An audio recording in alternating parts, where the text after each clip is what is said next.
सुप्रभात। एक फूल की चाह के कवि सियाराम शरण गुप्त आधुनिक काल के नवजागरण कालीन प्रसिद्ध कवि हैं। इनकी कविताओं में सामाजिक सुधार की दृष्टि केंद्र में रहती है। प्रस्तुत कविता उनकी प्रसिद्ध लंबी कविता एक फूल की चाह का एक अंश है। इस रचना में जातिगत छुआछूत की भयानक समस्या को कवि ने प्रदर्शित किया है। मृत्युशैया पर पड़ी एक अछूत बालिका के मन में देवी के चरणों में अर्पित फूल पाने की चाहत है, परंतु जातिगत बंधनों में बंधा उसका पिता उसकी इच्छा को चाह कर भी पूरा नहीं कर पाता। जिस समय यह रचना लिखी गई थी, उस दौर में स्त्रियों एवं दलितों के प्रति सहानुभूतिपूर्ण नई समझ का विकास हो रहा था। कवि कहीं व्यंग के माध्यम से और कहीं करुणा जगाकर भारतीय समाज में व्याप्त बुराइयों से बचने का मार्ग दिखा रहे थे। एक फूल की चाह में भी कवि ने आंसुओं से भींगा विषय उठाकर एक बड़ी समस्या के प्रति सावधान किया है। अपनी पुत्री के इच्छा पूर्ति के लिए पिता ने यह जोखिम उठाया। वह मंदिर में जाता है, देवी की पूजा करता है, लेकिन उसकी संस्कारजन्य भावनाएं उसे देवी के चरणों में अर्पित फूल को उठाने से रोकती रही।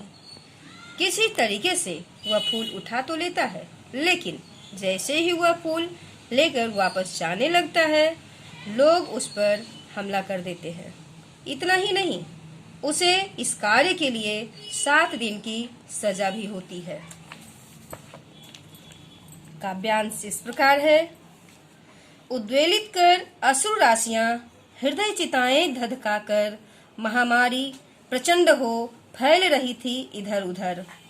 छिन्नकंठ मृतवत्साओं का करुण रुदन दुर्दांत नितांत, भरे हुए था निज कृसरब में हाहाकार अपार अशांत। व्याख्या इस प्रकार। प्रस्तुत पंक्तियों में कवि महामारी के प्रकोप का चित्र खींचते हुए बता रहे हैं कि इस महामारी के कारण अनेक बच्चों की मृत्यु हो रही है तथा अपने बच्चों की मृत्यु के कारण विलाप करने वाली माताओं के कंठ से आवाज भी नहीं निकल पा रही। अपने दुख के वेग को रोकने का प्रयास करने पर उनके नेत्रों से आंसुओं की झड़ी लग जाती है। किसी अन्य के बच्चे के मरने की खबर से भी माताओं के हृदय में जलने वाली दुख की अग्नि धधक उठती है। महामारी प्रचंड रूप से बढ़ती चली जा रही है और अपनी संतान को खोने वाली माताओं का शोक भी करुणा उत्पन्न कर रहा है। अगली पंक्ति इस प्रकार। बहुत रोकता था सुखिया को, न जा खेलने को बाहर, नहीं खेलना रुकता उसका, नहीं ठहरती वह पल भर। मेरा हृदय कांप उठता था, बाहर गई निहार उसे, यही मनाता था कि बचा लूं किसी भांति इस बार उसे। व्याख्या इस प्रकार। कवि के द्वारा इन पंक्तियों में एक ऐसे पिता का शब्द चित्र प्रस्तुत किया गया है जो महामारी के प्रकोप एवं उसके परिणाम से भली भांति परिचित है और अपनी छोटी सी बेटी के स्वास्थ्य की सुरक्षा को लेकर चिंतित है। पिता सुखिया को कहीं बाहर खेलने जाने से रोकता रहता है, परंतु अपनी चंचल स्वभाव के कारण वह कभी पल भर नहीं रुकती और पिता का हृदय कांप उठता है। वह उसे निहारते रहता है, कहीं वह बीमार न पड़ जाए। कवि इन पंक्तियों में एक पिता की चिंता को अभिव्यक्त किया है जो महामारी फैलने के बावजूद अपनी बेटी को बचाना चाहता है। काव्यांश इस प्रकार। भीतर जो डर रहा छिपाए, हाय वही बाहर आया, एक दिवस सुखिया के तन को ताप तप्त मैंने पाया। ज्वर में बिहबल हो बोली वह, क्या जानूं किस डर से डर, मुझको देवी का प्रसाद का एक फूल ही दो लाकर। व्याख्या इस प्रकार है। कवि कहते हैं कि बच्ची सुखिया को बाहर खेलने जाने देखकर उनके मन में जो भय था आज वही प्रत्यक्ष हो गया। पिता ने एक दिन सुखिया के शरीर को ताप अर्थात ज्वर से तपते हुए पाया और ज्वर से तपती हुई सुखिया ने अपने पिता से आग्रह किया कि वह उसके लिए मंदिर से माता के चरणों में समर्पित पुष्प लाकर दे। अगला काव्यांश इस प्रकार। क्रमशः कंठ छिन्न हो आया, शिथिल हुए अवयव सारे, बैठा था नव नव उपाय की चिंता में मैं मन मारे। जान सका न प्रभात सजग से, हुई अलस कब दोपहरी, स्वर्ण घरों में कब रवि डूबा, कब आई संध्या गहरी। इसकी व्याख्या इस प्रकार। कवि ने एक पिता जो अपनी पुत्री को धीरे धीरे मृत्यु के मुख में जाते देख रहा है, उसके मुख से उस अपनी ही मानसिक अवस्था का वर्णन अत्यंत मार्मिक ढंग से करवाया है। पिता बस अपनी पुत्री को देखकर चिंतित है और उसे किसी भी तरह से बचा लेना चाहता है। पुत्री को बचाने के लिए वह दिन रात उपाय सोच रहा है और जाने उसे नहीं पड़ता कि कब सुबह हुई और कब दोपहर और न जाने कब रात हो गई। अगला काव्यांश इस प्रकार। सभी ओर दिखलाई दी बस अंधकार की ही छाया, छोटी सी बच्ची को ग्रसने कितना बड़ा तिमिर आया। ऊपर विस्तृत महाकाश में जलते थे अंगारों से, झुलसी सी जाती थी आंखें, जगमग जगते तारों से। व्याख्या इस प्रकार है। पिता के सामने उसकी पुत्री ज्वर से तप्त चुपचाप पड़ी है और पिता अपनी पुत्री को बचा पाने में असहाय है। पिता की असहाय स्थिति की चरम सीमा यह है कि उसे चारों ओर बस अंधकार ही दिखाई दे रहा है और वह यह अनुभव कर रहा है कि जैसे यह अंधकार उसकी पुत्री को निगल जाने के लिए ही आया है। पिता अपनी पुत्री को बचाने की चिंता से ग्रस्त है और उसे बचाने के लिए नए नए उपाय सोच रहा है। पिता इतना अधिक अवसादग्रस्त है कि उसे आकाश के जगमगाते सितारे भी आंखों को झुलसाने वाले अंगारे जैसे प्रतीत हो रहे हैं। अगला काव्यांश इस प्रकार। देख रहा था जो सुस्थिर हो, नहीं बैठती थी क्षण भर, हाय वही चुपचाप पड़ी थी अटल शांति सी धारण कर। सुनना वही चाहता था मैं, उसे स्वयं ही उकसाकर, मुझको देवी के प्रसाद का एक फूल ही दो लाकर। व्याख्या इस प्रकार है। यहाँ पिता के हृदय के ऊहापोह स्थिति को दर्शाया गया है। पिता सोचता है कि जो बच्ची कभी टिककर नहीं बैठती थी, आज वही बच्ची अटल शांति सी धारण कर चुपचाप पड़ी थी। पिता का हृदय फिर भी उम्मीद नहीं छोड़ना चाहता और पुनः पुनः बेटी को उकसाता है ताकि वह स्वयं पिता से कहे कि वह उसे देवी के चरणों में समर्पित पुष्प ला कर दे। अगला काव्यांश। ऊंचे शैल शिखर के ऊपर मंदिर था विस्तीर्ण विशाल, स्वर्ण कलश सरसिज विकसित थे, पाकर सुमुदित रवि कर जाल। दीप धूप से आमोदित था मंदिर का आंगन सारा, गूंज रही थी भीतर बाहर मुखरित उत्सव की धारा। व्याख्या इस प्रकार। प्रस्तुत पंक्तियों में कवि पर्वत शिखर पर स्थित विशाल मंदिर का वर्णन करते हैं। मंदिर के शिखर पर स्वर्ण कलश स्थापित किए गए हैं और ये दोनों कलश आकाश रूपी सरोवर में सूर्य किरणों का स्पर्श पाकर खिले हुए सुनहरी कमलों जैसे लग रहे हैं। मंदिर के बाह्य सौंदर्य के साथ ही कवि मंदिर के अंदर के वातावरण का भी वर्णन करते हैं और बताते हैं कि मंदिर में भक्तों के द्वारा प्रज्वलित धूप एवं दीपों से संपूर्ण मंदिर सुवासित था। चारों ओर भक्तों की आवाजों से मंदिर का परिसर गुंजायमान था। अगली पंक्ति। भक्त वृंद मृदु मधुर कंठ से गाते थे स्वभक्ति मुदमय, पतित तारिणी पाप हारिणी माता तेरी जय जय जय। पतित तारिणी तेरी जय जय मेरे मुख से भी निकला, बिना बढ़े ही मैं आगे को जाने किस बल से ढिकला। व्याख्या इस प्रकार है। इन पंक्तियों के द्वारा कवि उत्सव के दौरान मंदिर के भीतर भक्तों की चहल पहल के दृश्य को प्रस्तुत करते हैं। ये सभी भक्त उच्च स्वरों में प्रसन्न भाव से पाप हारिणी एवं पतित तारिणी देवी की स्तुति गा रहे हैं तथा मंदिर परिसर में चहुं ओर धूप दीप की सुगंध फैली हुई है। सभी भक्त शीघ्रातिशीघ्र देवी के दर्शन करना चाहते हैं और इसी प्रयास में सुखिया का पिता भी भीड़ में धकेल दिया जाता है और भीड़ में फंसकर बिना कोई प्रयास किए ही वह अछूत पिता ही मंदिर के गर्भगृह अर्थात देवी की मूर्ति की ओर चल देता है। अगली पंक्ति इस प्रकार, मेरे दीप फूल लेकर हुए अम्बा को अर्पित करके दिया पुजारी ने प्रसाद, जब आगे को अंजलि भर के भूल गया उसका लेना झट, परम लाभ सा पाकर मैं सोचा बेटी को मैं माँ के ये पुण्य पुष्प दूं जाकर मैं। व्याख्या इस प्रकार, इन पंक्तियों में कवि ने उस स्थिति का वर्णन किया है जब पिता ने यह स्वप्न में भी नहीं सोचा था कि वह कभी देवी के दर्शन कर पाएगा। ऐसे में पिता न केवल देवी के दर्शन कर पाता है बल्कि उसके द्वारा लाए गए प्रसाद का भोग भी देवी को लगाया जाता है और पुनः वह प्रसाद पिता को दिया जाता है। इस पिता स्थिति के लिए मानसिक रूप से तैयार नहीं है, अतः वह पुजारी से प्रसाद लेना भूल जाता है और जब उसे प्रसाद मिलता है तो वह केवल यही सोचता है कि जल्दी से देवी के प्रसाद का पुण्य पुष्प ले जाकर अपनी पुत्री को दें और उसकी इच्छा को पूर्ति करें।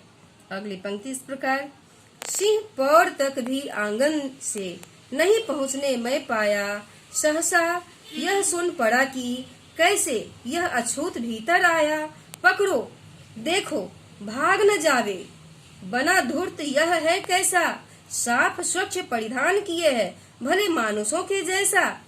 व्याख्या इस प्रकार है, कवि कहते हैं कि प्रसाद लेने के उपरांत पिता मंदिर के सिंह पौर अर्थात मुख्य द्वार तक भी न पहुंच पाया था कि अचानक एक सवर्ण भक्त ने उसे देख लिया और वह जोर से चिल्लाया कि यह अछूत मंदिर के भीतर कैसे पहुंच गया। सभी भक्तों ने अछूत पिता को पकड़ लिया और यह आरोप लगाया कि उसने भले मानुषों की तरह साफ स्वच्छ परिधान धारण कर चोरी से मंदिर में प्रवेश किया और मंदिर की चिरकालीन पवित्रता नष्ट कर दी है। अगली पंक्ति इस प्रकार, पापी ने मंदिर में घुसकर किया अनर्थ बड़ा भारी, कलुषित कर दी है मंदिर की चिरकालिक सुचिता सारी।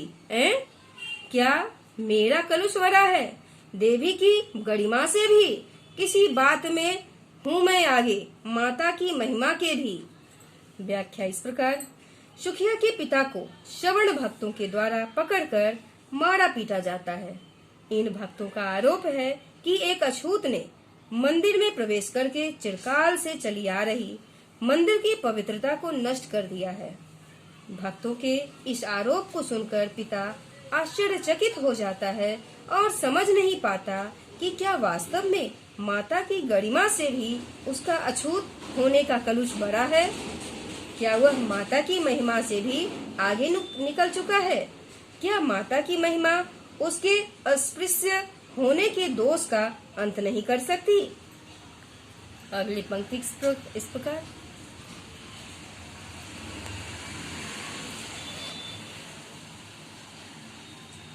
माँ के भक्त हुए तुम कैसे, करके यह विचार खोटा, माँ के सम्मुख ही माँ का तुम गौरव करते हो छोटा। कुछ न सुना भक्तों ने झट से, मुझे घेर कर पकड़ लिया, मार मार कर मुख के मुंह से धम से नीचे गिरा दिया। व्याख्या इस प्रकार है, श्रवण भक्तों के द्वारा मंदिर के प्रांगण में प्रवेश करके मंदिर की चिरकालीन पवित्रता को नष्ट करने का आरोप लगने पर पिता आश्चर्यचकित रह जाता है।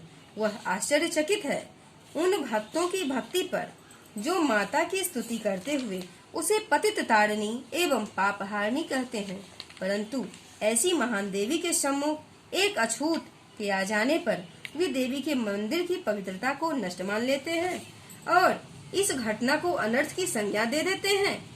देवी के प्रति आस्था रखने वाले देवी के भक्त ही स्वयं देवी की महानता को नष्ट करते हैं, परंतु यही प्रश्न पूछने पर भी वे कुछ सुनने के लिए तैयार नहीं होते और वे पिता को पकड़ लेते हैं, लात घूंसों से अछूत पिता को पीट देते हैं।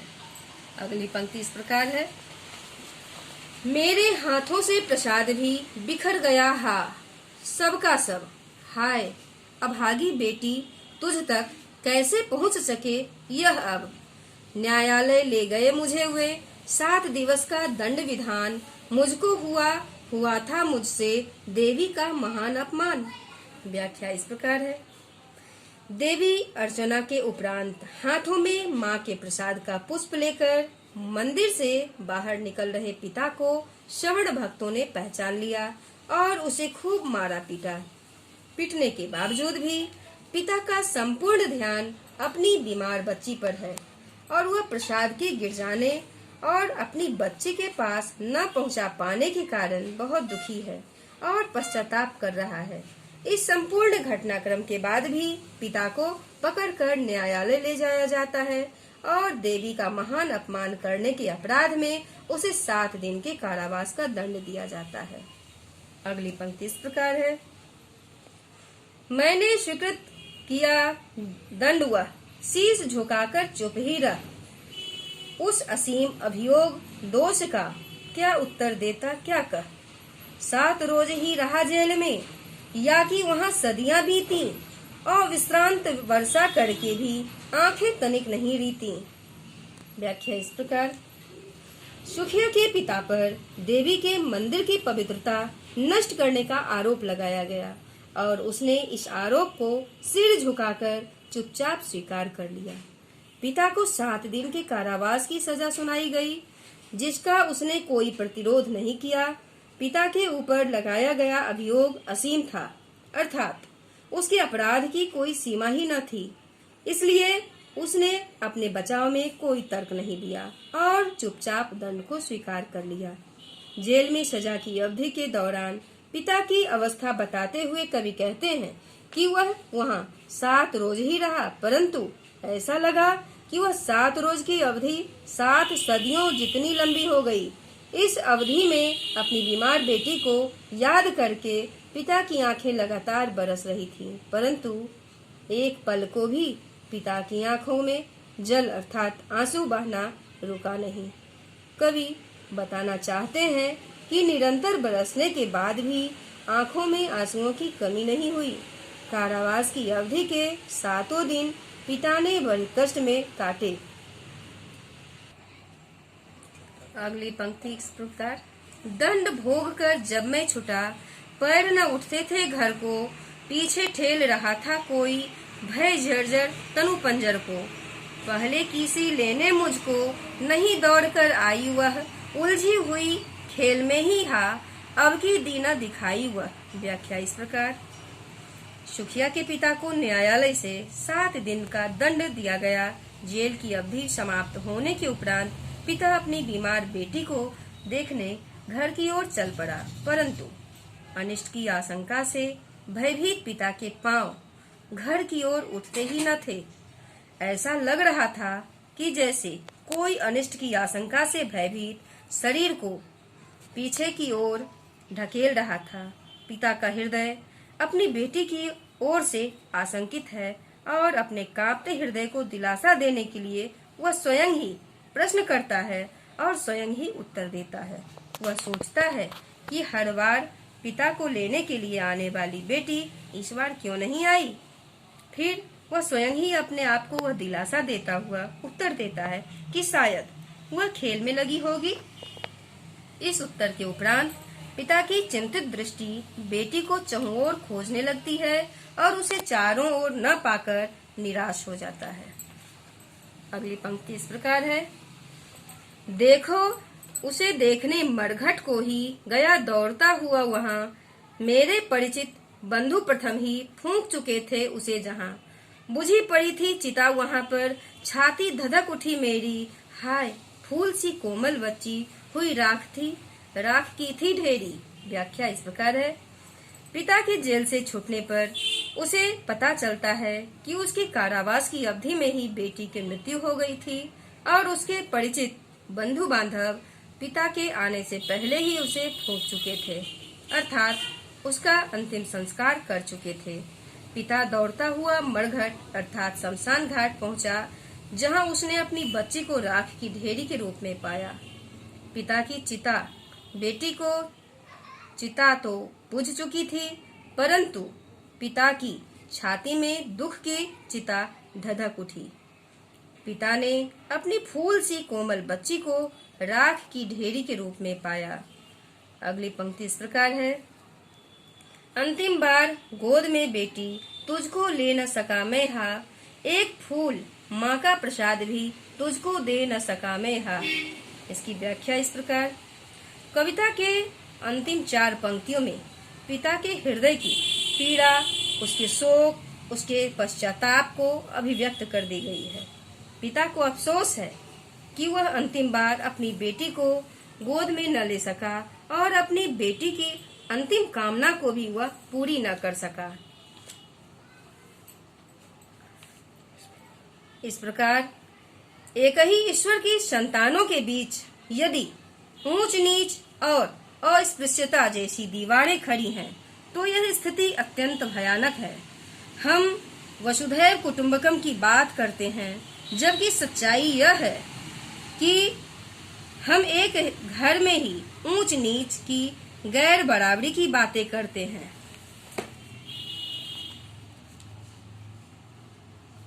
छुआछूत जैसे मर्म स्पर्शी विषय पर कवि ने विषय के अनुरूप भाषा शैली का प्रयोग किया है। यह एक ऐसी भाषा है जिसके माध्यम से कवि अपना अभिप्राय पाठक तक आसानी से संप्रेषित कर देना चाहता है। संस्कृतनिष्ठ खड़ी बोली का प्रयोग हुआ है, जो खड़ी बोली का शुरुआती रूप है। कवि ने ऐसे बिंब प्रस्तुत किए हैं जो लोगों की पीड़ा और विवशता को दर्शाते हैं। प्रस्तुत काव्यांश में कवि ने महामारी के कारण निर्मित कारुणिक वातावरण को साकार करने वाला काव्य शिल्प प्रस्तुत किया है। धन्यवाद।